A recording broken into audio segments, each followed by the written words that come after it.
ನಮ್ಮ ರಾಜಕಾರಣಿಗಳು, ಅದರಲ್ಲೂ ಶಾಸಕರುಗಳು, ಮಂತ್ರಿ ಮಹೋದಯರುಗಳು ಎಲ್ಲಿ ಹೋದರು, ಯಾರನ್ನ ಮೀಟ್ ಮಾಡಿದ್ರು, ಎಲ್ಲಿ ತಿಂಡಿ ತಿಂದರು, ಎಲ್ಲಿ ಮಧ್ಯಾಹ್ನದ ಊಟ ಮಾಡಿದ್ರು, ಎಲ್ಲಿ ರಾತ್ರಿ ಊಟ ಮಾಡಿದ್ರು, ಎಲ್ಲವೂ ಸುದ್ದಿನೇ.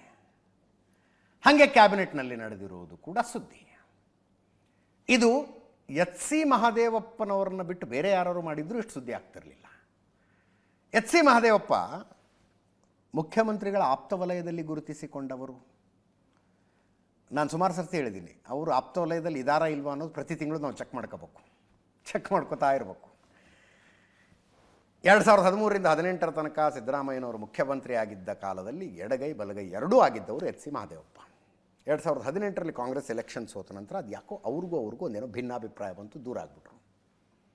ಆ ನಂತರ ಮತ್ತೆ ಆತ್ಮೀಯತೆ ಬೆಳೀತು. ತುಂಬ ಸಮರ್ಥವಾಗಿ ಮುಖ್ಯಮಂತ್ರಿಯನ್ನು ಮತ್ತು ಸರ್ಕಾರವನ್ನು ಸಮರ್ಥಿಸಿಕೊಳ್ತಾ ಬಂದರು ಎಚ್ ಸಿ ಮಹದೇವಪ್ಪನವರು. ಈ ಸರ್ಕಾರ ಬಂದ ಮೇಲೂ ಸಮಾಜ ಕಲ್ಯಾಣ ಸಚಿವರವರು.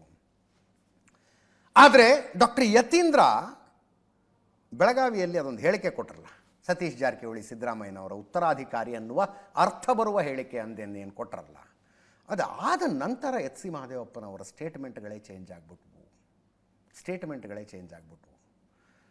ಯಾರೂ ಅನಿವಾರ್ಯ ಅಲ್ಲ ಅಂದ್ರವರು. ಅಂದರೆ ಕಾಂಗ್ರೆಸ್ಸಿಗೆ ಸಿದ್ದರಾಮಯ್ಯನವರು ಅನಿವಾರ್ಯ ಅಲ್ಲ ಅಂತ ಅರ್ಥ ಹಾಗೆ ಬರ್ತಿತ್ತು ರೀ. ಅದು ಯಾರೂ ಅನಿವಾರ್ಯ ಅಲ್ಲ. ಇಂದಿರಾ ಗಾಂಧಿಯವರು ತೀರ್ಕೊಂಡಾಗ ಮುಂದೇನು ಅಂತ ಎಲ್ಲರೂ ತಲೆ ಮೇಲೆ ಕೈ ಹೊತ್ಕೊಂಡು ಕೂತ್ಕೊಂಡಿದ್ರು. 10 ಜನ ಲೀಡರ್ಸ್ ಉಟ್ಕೊಂಡ್ರು ಅಂದರು. ಅದಕ್ಕೆ ಉತ್ತರ ಅನ್ನೋ ಹಾಗೆ ಕೆ ಎನ್ ರಾಜಣ್ಣ ಅವರು ಹೇಳಿದ್ರು, ಸಿದ್ದರಾಮಯ್ಯ ಕಾಂಗ್ರೆಸ್ಸಿಗೆ ಅನಿವಾರ್ಯ ಅಂತ. ಅದಕ್ಕೆ ಎಚ್ ಸಿ ಮಹದೇವಪ್ಪನವ್ರದ್ದು ಮತ್ತೆ ಸ್ಟೇಟ್ಮೆಂಟು. ಆ ಸ್ಟೇಟ್ಮೆಂಟ್ನಲ್ಲಂತೂ ಏನು, ವ್ಯಕ್ತಿ ಪೂಜೆ ಮಾಡಬಾರದು, ವ್ಯಕ್ತಿ ಪೂಜೆಯಿಂದ ಸರ್ವಾಧಿಕಾರಿಗಳ ಸೃಷ್ಟಿಯಾಗ್ತಾರೆ, ಅದರಿಂದ ಪ್ರಜಾಪ್ರಭುತ್ವಕ್ಕೆ ಹೊಡೆತ ಬೀಳುತ್ತೆ ಅಂದರು. ಅದನ್ನು ಹೇಳ್ತಾರವರು, ನಾನು ಹಿಂಗೆ ಯಾಕೆ ಹೇಳಿದೆ ಅಂತ ಅನಲೈಸ್ ಮಾಡಿ ನೀವು ಅಂತ.